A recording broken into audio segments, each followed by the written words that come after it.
The crystal wine glasses clinked with false cheer as Clara raised her hand for a toast. 15 pairs of eyes turned toward her, but I kept mine fixed on my husband Colin's face. He wouldn't look at me. That's when I knew this wasn't just another Fowler family dinner. I'm Chelsea, and until 6 weeks ago I thought I had it all. Loving husband, beautiful daughter, supportive in-laws, and a father-in-law who treated me like his own daughter. Then Arthur died suddenly and everything changed. To family, Clara announced, her perfectly manicured hand gripping the stem of her glass, and to making difficult decisions for those we love. The dining room fell silent. Even my 6-year-old daughter Sadie, usually chattering about school, sat unnaturally still beside me. "Chelsea, dear," Clara's voice dripped honey-coated poison. "We've gathered everyone here because we're concerned. Deeply concerned." I set down my fork. "Concerned about what?" Colin finally met my eyes. "About you, honey. Your behaviour since Dad died. It's not normal." "Not normal?" My voice stayed steady, even as my hands began to shake under the table. "The crying fits," Clara interjected. "The paranoia, the way you've been keeping Sadie from us. Colin tells me you barely let him near her anymore." I stared at my husband. "That's not true. That's absolutely not." "You see?" Colin turned to the table. "She's getting defensive again, just like when she accused me of going through Dad's study last week. Because I'd caught him there at midnight, rifling through Arthur's papers. But I stayed quiet, watching this choreographed performance unfold. "We've spoken to professionals," Clara continued, pulling out a manila envelope.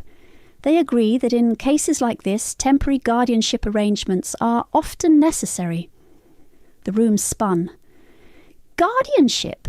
For Sadie," Colin said softly. "Just until you're better. Mom has already filed the paperwork." Sabrina, Colin's cousin, spoke up from the far end of the table.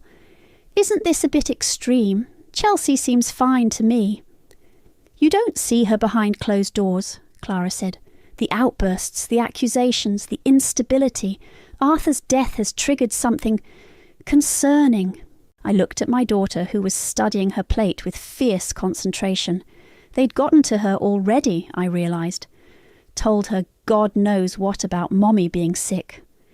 "And, of course," Clara added, sliding another document across the table, "given Chelsea's current state, we'll need to revisit the matter of Arthur's will, for everyone's protection." The pieces clicked into place. Arthur's estate, the trust fund he'd set up for Sadie, the beach house he'd mentioned leaving to me, much to Clara's barely concealed fury. "I see." I picked up my wineglass, studying the red liquid. "So this is an intervention, or a coup?" "Chelsea," Colin warned, "you're proving our point." I smiled, and several people at the table shifted uncomfortably. "No, I understand perfectly. You've gathered witnesses, prepared documents, probably even have someone taking notes. Very thorough." "We love you," Clara insisted. "We just want you to get help." I stood slowly, placing my napkin beside my plate. "Sadie, sweetheart, go get your coat." "She's staying here," Colin said firmly. "No, she's not." I met his gaze. "Unless you want to physically stop me from taking my daughter home, in front of everyone, with cameras rolling." I tapped my phone, which had been propped against the water glass, recording everything. Clara's face tightened. "You see, paranoid behaviour, recording family dinners. Maybe," I helped Sadie with her coat. "Or maybe I learned from Arthur. He was quite fond of recording things too, wasn't he, Clara?" The wineglass in her hand trembled slightly. "Just enough." "Chelsea," Colin stood, "don't make this difficult." "Oh, I won't." I took Sadie's hand. "But you might want to wait before filing those guardianship papers. The judge might be interested in some other recordings first." "What recordings?" Clara's voice had lost its honey. I headed for the door, pausing only briefly. "I guess you'll find out. After all, family secrets have a way of coming to light, don't they?" As I buckled Sadie into her car seat, my hands were steady. They thought they'd cornered a grieving, unstable woman. They didn't know what I'd found in Arthur's study last week, hidden behind a false drawer panel. They didn't know what I'd spent 6 sleepless nights watching, but they would. Oh, they would. 6 days earlier, I'd stood in Arthur's study, surrounded by the lingering scent of his pipe tobacco and leather-bound books. The lawyers wanted everything catalogued before the will reading, but I couldn't bring myself to dismantle the sanctuary where my father-in-law had taught Sadie to play chess just weeks ago. "Mom!" Sadie appeared in the doorway, clutching her stuffed giraffe. "Are you crying again?" I wiped my eyes quickly. "Just dusty in here, baby. Why don't you go watch TV while I finish up? Grandma Clara says crying means you're sick." My hand froze on Arthur's desk. "When did she say that?" "Yesterday. She said you might need to go away to get better, like when Daddy had his special vacation."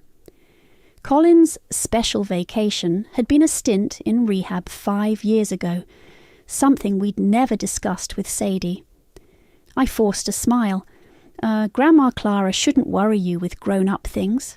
After tucking Sadie in with her favourite bedtime story, I returned to the study.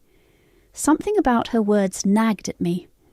Clara had been unusually interested in my emotional state lately, asking the household staff to keep an eye on me.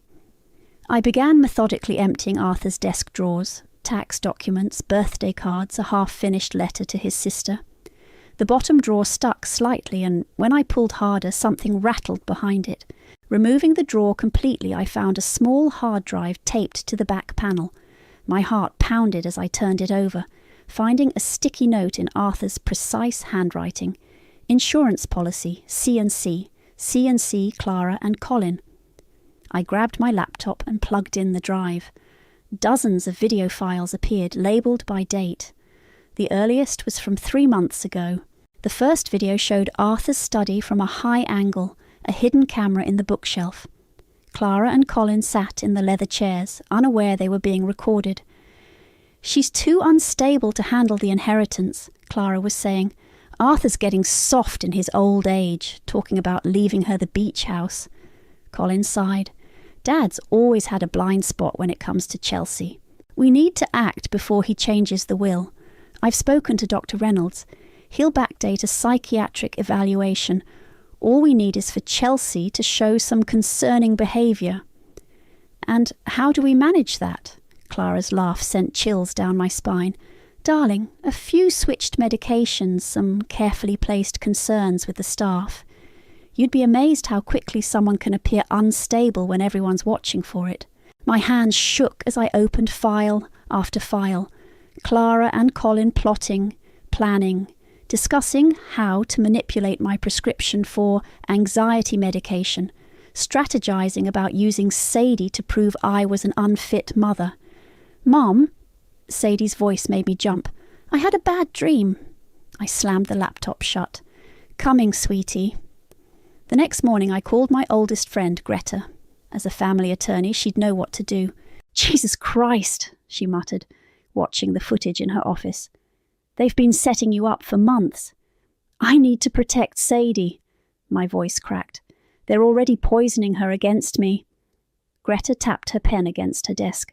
"We need to verify these recordings are authentic before we use them. I know someone, Joshua. He's a forensic IT expert.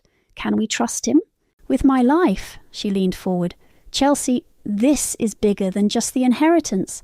They were planning to drug you. That's criminal." "Arthur knew." I stared at my hands.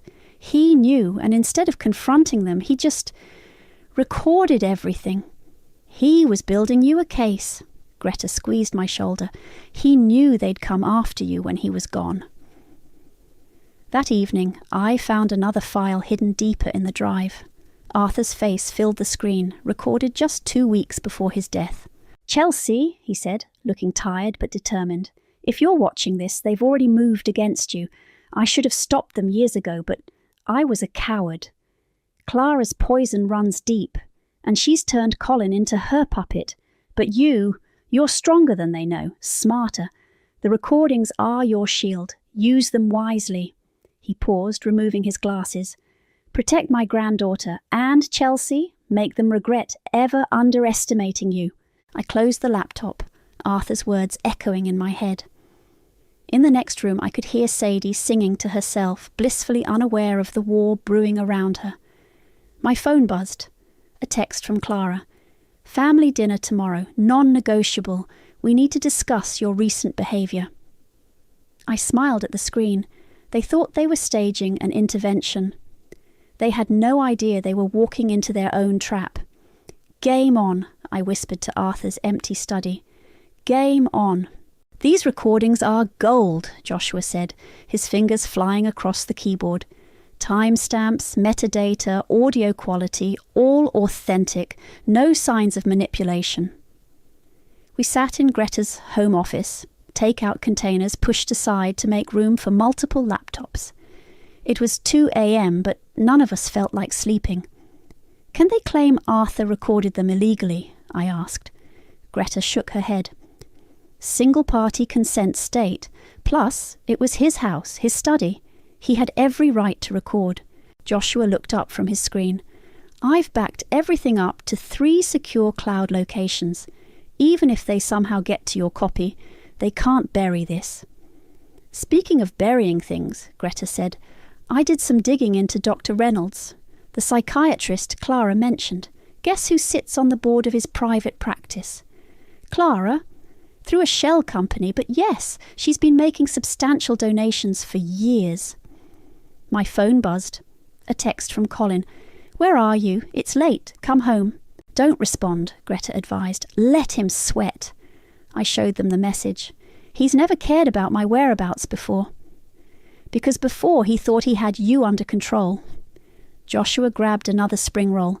Now you've got them spooked. That dinner recording was just your opening move. We need to be strategic about the next steps, Greta said, pulling out a legal pad. The will reading is in 8 days. That's our deadline. Joshua raised an eyebrow. Why wait? We have enough to destroy them now. Because, I said, we need witnesses. The family needs to see who they really are. Greta nodded. Exactly.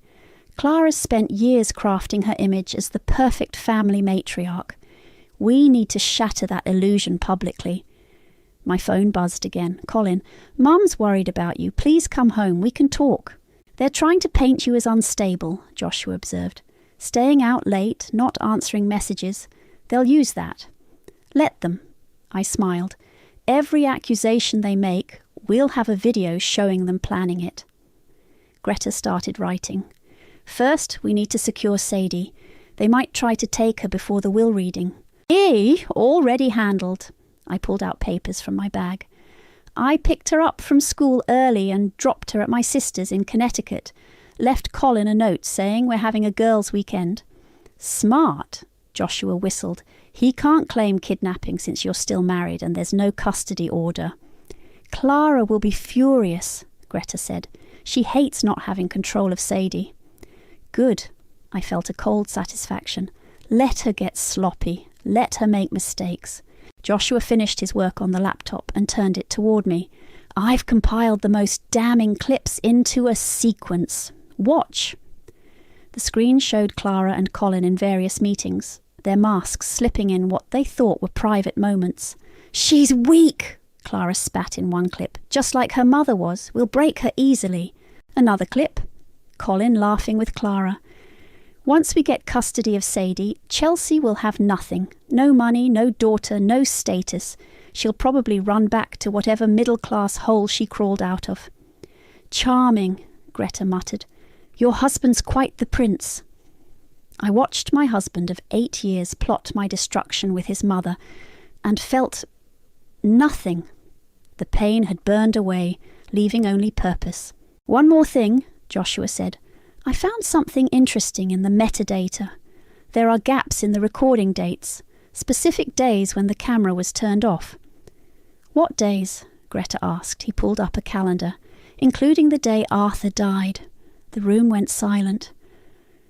Are you suggesting... I couldn't finish the sentence.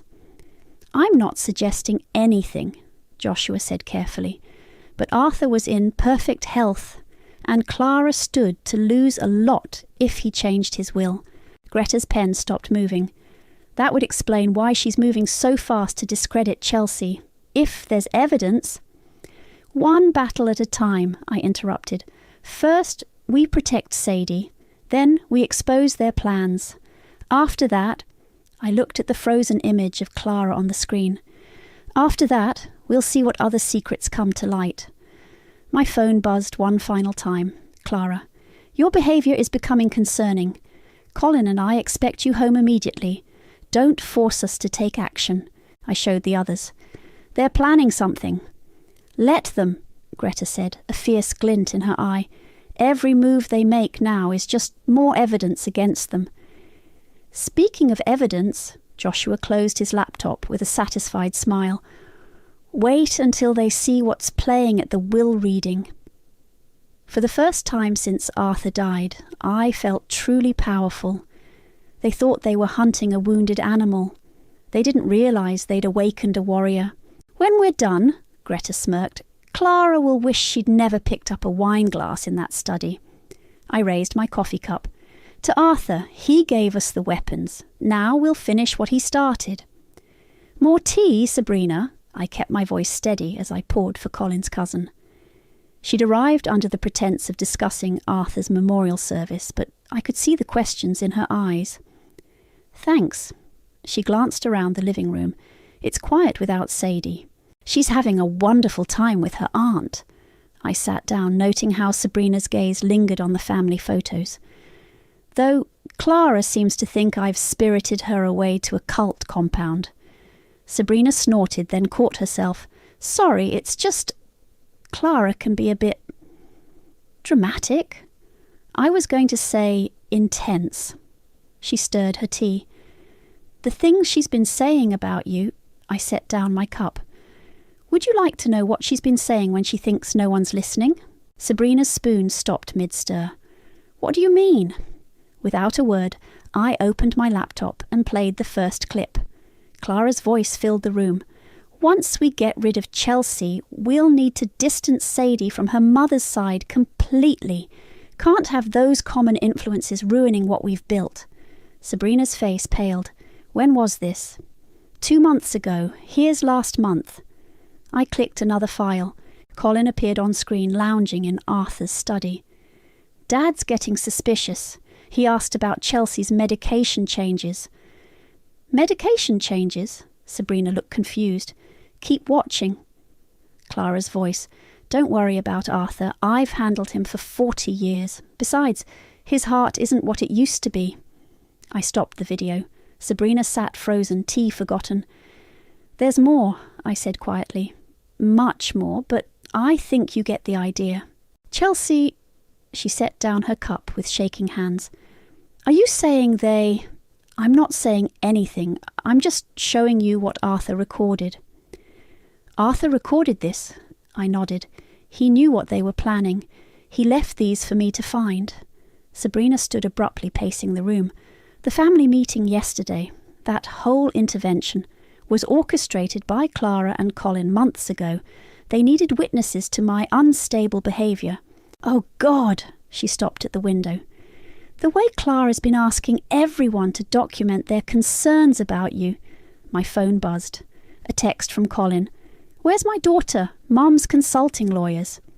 Let me guess, Sabrina said, watching my face. They're threatening legal action. They've been building their case for months. I showed her another clip, this one showing Clara and Colin discussing their plans with Dr. Reynolds. I feel sick, Sabrina whispered. I've known Colin since we were kids. I never thought... Money changes people, or maybe it just reveals who they really are. She turned to me. What are you going to do? Protect my daughter, clear my name. After that, I shrugged. Justice has a way of finding people. The will reading is in 5 days, Sabrina said. Is that when... You'll want to be there. I closed the laptop. Front row seats to Clara's carefully constructed world, crumbling. Chelsea... Her voice was hesitant. That comment about Arthur's heart. You don't think... My phone buzzed again, this time an anonymous email. R.E. Patient Records. Dr. Reynolds' office. Attached was a psychiatric evaluation dated 3 months ago, one I'd never had. "Look at this," I showed Sabrina the forged document. "That's impossible," she said. "You were with me that day. We took the kids to the zoo." "I know, and now I have proof they're fabricating medical records." I forwarded the email to Greta. Sabrina grabbed her purse. "I need to make some calls. There are family members who should know about this before the will reading." "Sabrina?" I caught her arm. "Be careful. Clara has eyes everywhere." "Don't worry about me." Her face hardened. "I always knew she was cruel, but this is criminal." After she left, I received another anonymous email. This one contained internal hospital records showing Clara had submitted false psychiatric reports to Child Protective Services weeks ago. I called Greta immediately. "Got it," she answered. "Joshua's tracing the source. But Chelsea, there's something else. The hospital records from the day Arthur died. They're missing. Missing. Completely wiped. Someone with high-level access cleared them from the system." I thought of Clara's words on the recording. "His heart isn't what it used to be." "Keep digging," I said. "Something tells me we're just scratching the surface of what Clara's capable of." Outside, thunder rolled across the sky. A storm was coming, in more ways than one. My phone lit up with a final text from Clara.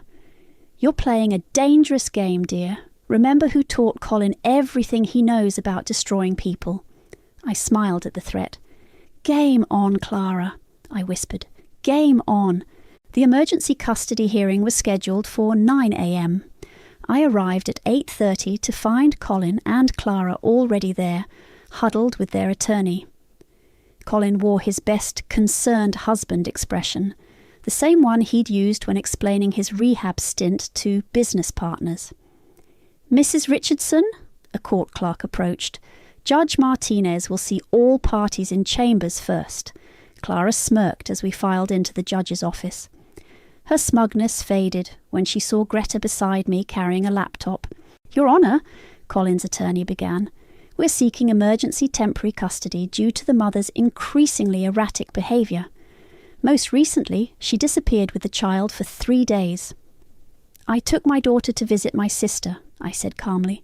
"I left a note." "After displaying concerning episodes," Colin interjected.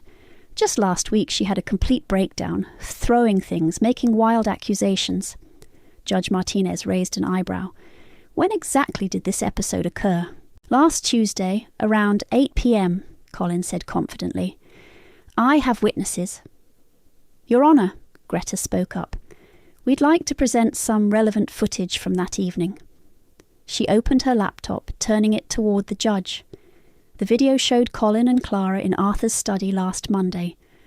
"We'll say it happened Tuesday night," Clara was saying. "Margaret and Thomas will confirm they heard shouting. You'll need to be convincing. Throw something, make it sound violent." "And Chelsea?" Colin asked. "She has yoga class Tuesday evenings. Perfect timing. She'll never be able to prove she wasn't there." The judge's face darkened. "Is this authenticated?" "Yes, Your Honour. We have the full technical analysis here, along with evidence that Mr. Richardson and his mother have been systematically fabricating incidents to build this custody case." Clara stood up. "That recording is clearly doctored." "Sit down, Mrs. Fowler," Judge Martinez snapped. "Mr. Richardson, are you aware that falsifying evidence in a custody hearing is a criminal offence?" Colin's face went pale. We were just concerned." "Your Honour," Greta continued, "we also have evidence of Mrs. Fowler submitting falsified medical records to CPS." "These are outrageous accusations," Clara's voice rose. "Chelsea is clearly manipulating." "Would you like to see yourself discussing these false reports with Dr. Reynolds?" I asked sweetly. "Arthur's camera caught that conversation too." The judge held up her hand. "I've seen enough. The emergency custody petition is denied. Furthermore, I'm ordering an investigation into these allegations of evidence tampering." "But Sadie needs protection." Clara stood again. "Chelsea is..." "Mrs. Fowler," Judge Martinez cut in. "The only person my clerk will be calling for protection is the district attorney. You and your son may want to seek criminal defense attorneys." In the hallway afterward, Colin grabbed my arm. "How long have you had those recordings?" I pulled away. "Long enough to know exactly who you are." "You bitch," Clara hissed. "You think you've won? We still have the will reading tomorrow. You'll get nothing." "Clara," I stepped closer, lowering my voice. "Did Arthur have nothing to say about his heart condition in those study recordings, the ones from the day he died?" Her face went ashen. "The missing hospital records," I continued. "The convenient timing of his death, right before he changed his will. It would be terrible if those recordings surfaced." "Are you threatening me?" Her voice trembled. "No, Clara, I'm promising you. Back off, or everything comes out. Everything." Colin looked between us, realization dawning. "Mom, what is she talking about?" "Nothing," Clara snapped. "She's bluffing." "Am I?" I turned to leave, then paused. "Oh, and Colin, check your email. I sent you the footage of your mother discussing your special vacation from 5 years ago. Interesting how she knew about your relapse before it happened." I walked away as Colin turned to his mother, his voice rising. "What did you do?" Greta caught up with me at the elevator. "That was beautiful. But you didn't actually send him anything about the rehab." "No," I smiled. "But Clara doesn't know that. Let her spend the night wondering which secrets I really have." My phone buzzed. A text from Sabrina. "Family's talking. Nobody's buying Clara's story anymore. See you at the will reading tomorrow." "Ready for the final act?" Greta asked. I thought of Arthur's last recording, the one I hadn't shown anyone yet. The one where he detailed exactly why he'd started recording his wife and son. "More than ready," I said. "It's time everyone knew the truth about the great Clara Fowler." "And Colin," I watched my husband through the glass doors, still arguing with his mother. "He made his choice long ago. Tomorrow he lives with it." The elevator doors closed on the scene and I felt nothing but calm. The storm was almost over, and I was no longer afraid of the lightning. The law firm's conference room was packed. Every Fowler family member who could claim even a distant connection to Arthur had shown up for the will reading. Clara sat at the head of the table like a queen holding court, though I noticed her hands shaking slightly as she lifted her water glass. Marquis Arthur's estate attorney cleared his throat. "Before we begin, there's a video message from Arthur that he requested be played first." Clara's water glass froze halfway to her lips. "A video? This wasn't mentioned before." "It was in his private instructions to me." Marquis pressed play on the large screen mounted on the wall. Arthur's face appeared, recorded in his study just weeks before his death. He looked directly into the camera, his eyes sharp and clear. "If you're watching this, I'm dead. And I suspect it wasn't entirely natural causes." The room erupted in whispers. Clara's face went white. "For years, I watched my wife and son manipulate, scheme, and destroy anyone they saw as a threat to their control of this family. I was a coward. I did nothing. But I did record everything." Colin stood up. "This is ridiculous. Turn it off." "Sit down, Mr. Fowler," Marquis said firmly. "This is a legal requirement of the will reading." On screen, Arthur continued, "Chelsea, my dear daughter-in-law, I know they're targeting you now. That's why I left you the means to fight back. Marquis, please play compilation file A." The screen switched to dozens of quick clips. Clara and Colin plotting to drug me, fabricating evidence, discussing Arthur's convenient death, planning to take Sadie. "Oh my God," someone gasped. "You evil witch," Sabrina stood pointing at Clara. "You were going to drug her." Clara rose, trembling. "These are obviously fake." "They're authenticated," Marquis interrupted, "as is the footage of you discussing Arthur's heart medication with Dr. Reynolds the day before he died." The room fell silent. Colin turned to his mother, horror dawning on his face. Mom, what did you do to Dad? Nothing, Clara's voice rose hysterically. He was sick, his heart was fine, I cut in. According to his last physical, the records you tried to delete from the hospital system, Greta recovered them yesterday. You can't prove anything, Clara snarled. Actually, Marcus pressed another button.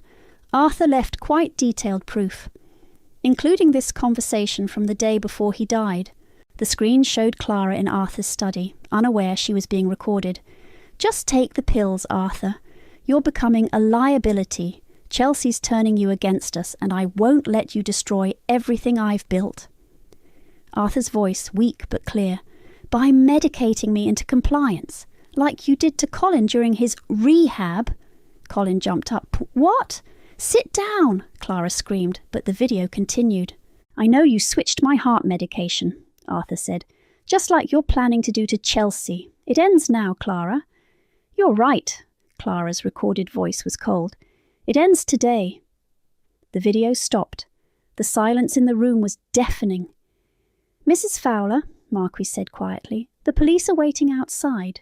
They've seen all of this footage. Clara looked around wildly, then lunged for the door. 2 officers stepped in before she could reach it. Clara Fowler, you're under arrest for the suspected murder of Arthur Fowler, conspiracy to commit fraud, and attempted medical abuse.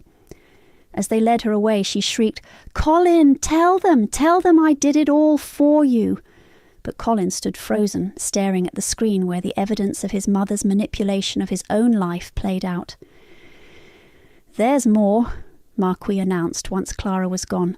Arthur's final will provisions. He opened an envelope. To my son Colin, I leave nothing but the truth of your mother's control over your life. The rehabilitation centre has provided records of her orchestrating your dependency to keep you under her influence. Colin sank into his chair, face ashen.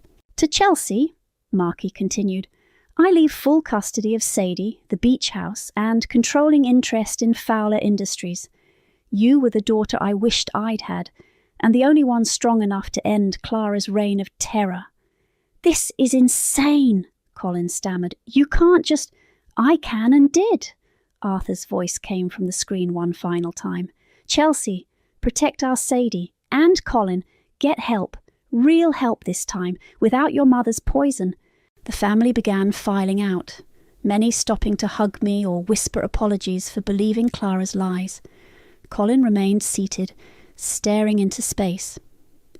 Chelsea, he whispered as I passed, did you know about Mom and my rehab? Arthur left me everything, Colin, including the truth about what she did to both of you. He covered his face with his hands, shoulders shaking. I paused at the door. Get clean, Colin, really clean. Then maybe you can have supervised visits with Sadie. As I left, I heard him crying. Real tears, perhaps, for the first time since his mother had started controlling his life. It was over. We had won.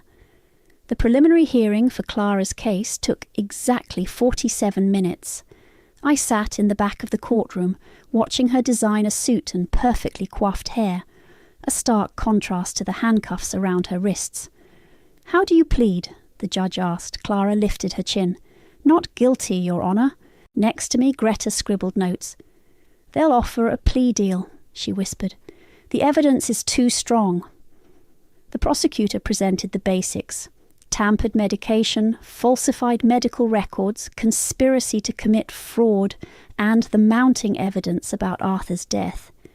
Clara's expensive attorney looked increasingly uncomfortable as each piece of evidence was laid out. Bail is denied, the judge announced. The defendant has both means and motivation to flee. Clara turned as they led her away, her eyes finding mine. You ungrateful little... The rest was cut off as the bailiff guided her through the side door. Outside the courthouse, reporters swarmed. Mrs. Richardson, how does it feel to inherit Fowler Industries? Is it true your mother-in-law tried to have you committed? Any comment on Colin Fowler's admission to rehab? I pushed through them to where Sabrina waited with my car. She'd become an unexpected ally through all this. helping manage the family fallout. "The board meeting's in an hour," she said as we drove. "You ready?" "As I'll ever be." The Fowler Industries boardroom fell silent as I entered. These men had known Clara for decades, had watched her manipulate her way to power. Now they watched me, the outsider who'd brought it all crashing down. "Gentlemen," I took my seat at the head of the table, "let's discuss the future of this company." "Mrs. Richardson," one board member spoke up, "with all due respect, you have no experience. I have an MBA from Wharton and ran my own marketing firm before marriage," I cut in. "What I don't have is a history of enabling Clara's corruption. Now, shall we review the quarterly projections?" 3 hours later, I'd outlined my vision for the company's future, approved 2 new environmental initiatives Arthur had wanted, and replaced Clara's most loyal supporters on the board. My phone buzzed, a text from Colin's new rehab facility. "Mr. Fowler has authorized us to update you on his progress. Initial detox successful, beginning therapy." "Good news?" Sabrina asked as we left. "Colin's actually trying this time, without Clara's interference." "Speaking of interference," she handed me an envelope. "The police found this in Arthur's personal safe. It's addressed to you." I waited until I was alone in Arthur's old office, my office now, to open it. "Dear Chelsea, if you're reading this, the truth has finally come out. Clara's in custody, Colin's facing his demons, and you're probably sitting at my desk wondering what comes next. I knew from the day Colin brought you home that you were different. Clara saw it too. That's why she feared you. You couldn't be bought, couldn't be broken.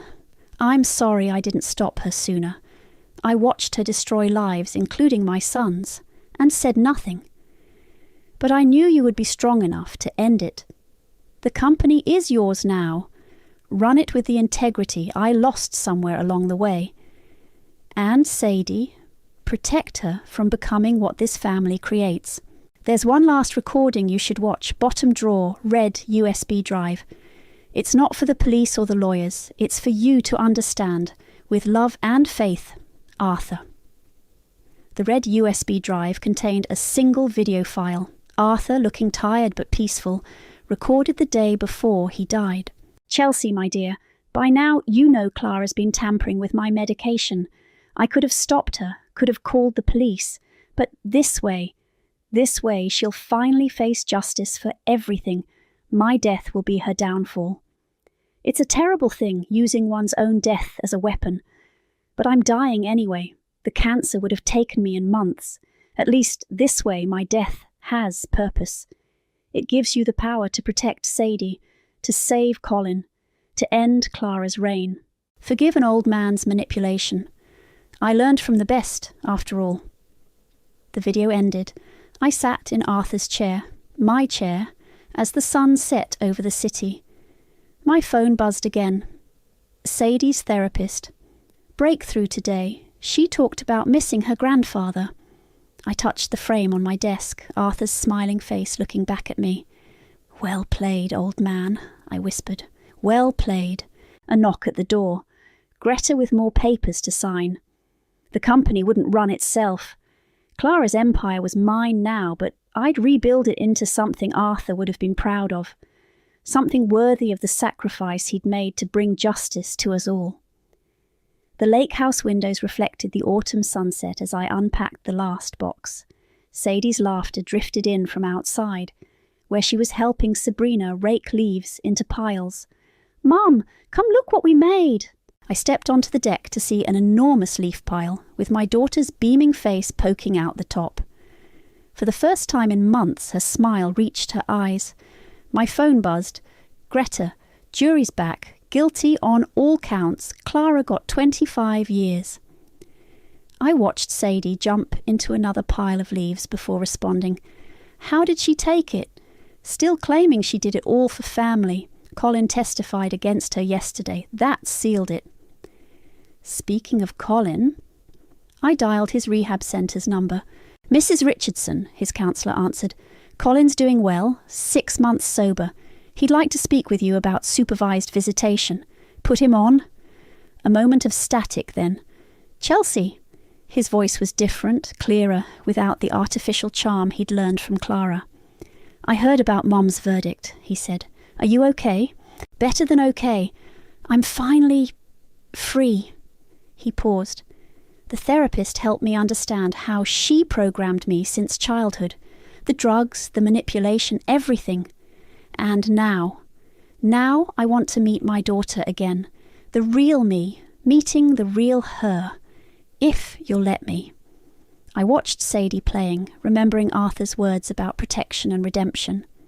"We'll start with 1 hour, supervised by Greta," I said. "If that goes well, we'll see." "Thank you," he whispered. "And Chelsea, I'm sorry for everything." After hanging up, I joined Sabrina on the deck. "Hard to believe it's really over." She handed me a coffee.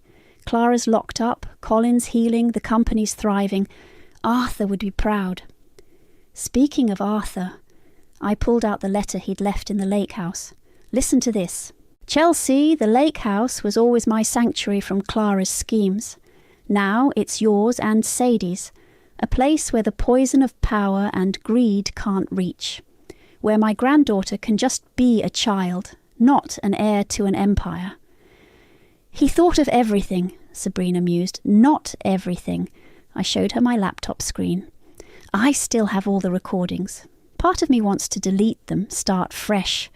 Another part wants insurance, wants remembrance of how easy it is to become Clara, of why we fought so hard." Sadie ran up, leaves in her hair. "Mum, can we have hot chocolate with marshmallows like Grandpa Arthur used to make?" "Of course, baby. Want to help?" In the kitchen, Sadie stood on her step stool, carefully counting marshmallows. "Mom, is it okay that I still miss Grandpa, even though he kept secrets?" "He kept secrets to protect us," I said. "Sometimes love looks like that, like how you protected me from Grandma Clara." I stopped stirring. "How did you know?" "I heard her, before, telling Dad how to make you go away." She dropped another marshmallow in her cup. "But I knew you wouldn't. You're stronger than her. We both are, baby." My phone lit up. A message from Marky. "Final paperwork filed. Clara's shares transferred to Sadie's trust. You're officially CEO." I closed my laptop with the recordings, leaving them saved but sealed. A reminder, not a weapon. Outside, the lake reflected the last rays of sun. This house, this sanctuary Arthur created, would be our fresh start, not forgetting but moving forward.